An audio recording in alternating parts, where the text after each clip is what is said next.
RRB LP 2019 के paper में देखिए बेसिक साइंस का कितना बेहतरीन सवाल पूछा गया। सवाल ये कह रहा है कि 20 ओम और 30 ओम के दो प्रतिरोध समांतर में जुड़े रहे हैं। फिर ये जो संयोजन है 8 ओम के साथ सीरीज में जोड़ दिया जाता है, 12 वोल्ट की बैटरी लगाई जाती है। तो तुमसे जो धारा पूछ रहा है वो 30 ओम में धारा पूछी जा रही है, 30 ओम में कितनी धारा बनेगी। तो सबसे पहले क्या करते हैं, इस पूरे सवाल का सर्किट डायग्राम बनाते हैं। तो मैंने पहले से देखो यहाँ पर सर्किट डायग्राम बना दिया। सवाल सिर्फ इतना है कि 20 और 30 ओम को हमने जोड़ा है समांतर में, 8 ओम के साथ सीरीज जोड़ा। तो बताइए ये जो हमारी 30 ओम है, सर इस 30 ओम में कितनी धारा रहेगी। अगर हम लोग इस 30 ओम की धारा को I1 कह देते हैं और 20 ओम की धारा को हम लोग I2 कह देते हैं, तो हमें 30 ओम में धारा डेट मींस I1 पता नहीं है। इसलिए मैंने क्या किया, सबसे पहले 20 ओम और 30 ओम का समांतर कर लिया। तो जब 20 और 30 का समांतर कर लेंगे तो 12 ओम आएगा। बट अगर ये 8 ओम को भी सीरीज में जोड़ दिया जाएगा तो यहाँ से हमें नेट रेजिस्टेंस पता चल जाएगा। तो 12 और 8 जब जोड़ दिया जाएगा तो नेट रेजिस्टेंस हमारा 20 ओम आ जाएगा। अब ये नेट रेजिस्टेंस के बाद हम लोग नेट धारा निकालेंगे जो बैटरी से निकलेगी। तो अगर नेट करंट निकालेंगे बच्चों तो 12 वोल्ट की बैटरी, 20 ओम का रेजिस्टेंस, 12/20 यानी V/R लगा दिया। जैसे आप इसको पूरा सोल्व करेंगे तो 6 दूनी 12 या फिर आप 4 से सोल्व कीजिए, 4 3 12 और 4 5 20, तो टोटल 3/5 एम्पीयर की धारा होगी जो हमारे यहाँ से बहेगी। अच्छा 3/5 का मतलब क्या होता है सर, 3/5 को हम देखा जाए तो 0.6 एम्पीयर लिख सकते हैं। तो इसका मतलब ये है कि 0.6 एम्पीयर की धारा यहाँ जाएगी। अब डिवाइड कैसे करना है, डिवाइड करने का मैं आपको पहला तरीका बताता हूँ। अगर ये दोनों रेजिस्टेंस बराबर होते तो 101% धारा बराबर जाती है, पहला पॉइंट। लेकिन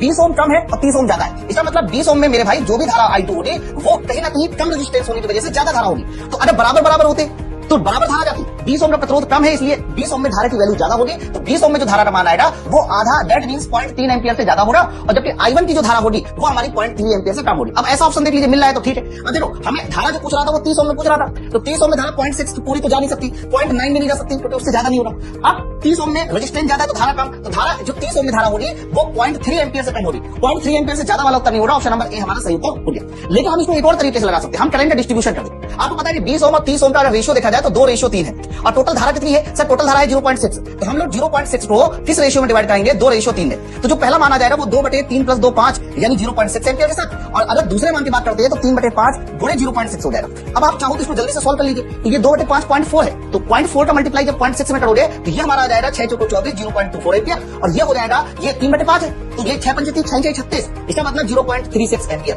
बस आपको करना क्या है, जो ज्यादा धारा है वो कम प्रतिरोध में दीजिए, जो कम धारा है वो ज्यादा प्रतिरोध में दीजिए। तो देखो अब ये ज्यादा प्रतिरोध है तो इसमें जाएगी मेरे भाई कम धारा, दैट मींस I1 की वैल्यू आपकी कम वाली होगी ज्यादा प्रतिरोध में, और कम प्रतिरोध में ज्यादा धारा दी जाएगी तो ये हमारी I2 की वैल्यू हो जाएगी। कैसा लगा आपको पूरा कॉन्सेप्ट, नीचे मुझे कमेंट सेक्शन में जरूर बताइए, क्योंकि इतना बेहतरीन कॉन्सेप्ट इतने कम समय में पूरा सोल्व करना अपने आप में बहुत बड़ी बात है। आरआरबी एलपी में फाइनल सिलेक्शन पाने के लिए आप माई पाठशाला एप्लीकेशन डाउनलोड करके मेरा कंप्लीट बैच ज्वाइन कर सकते हैं। बैच की खास बात यह है कि इसमें हर चैप्टर की डिटेल थ्योरी क्लास साथ क्वेश्चन PDF मिलेगी। इसके अलावा 2019 और 2024 के प्रीवियस ईयर क्वेश्चन का सोल्यूशन भी मिलेगा।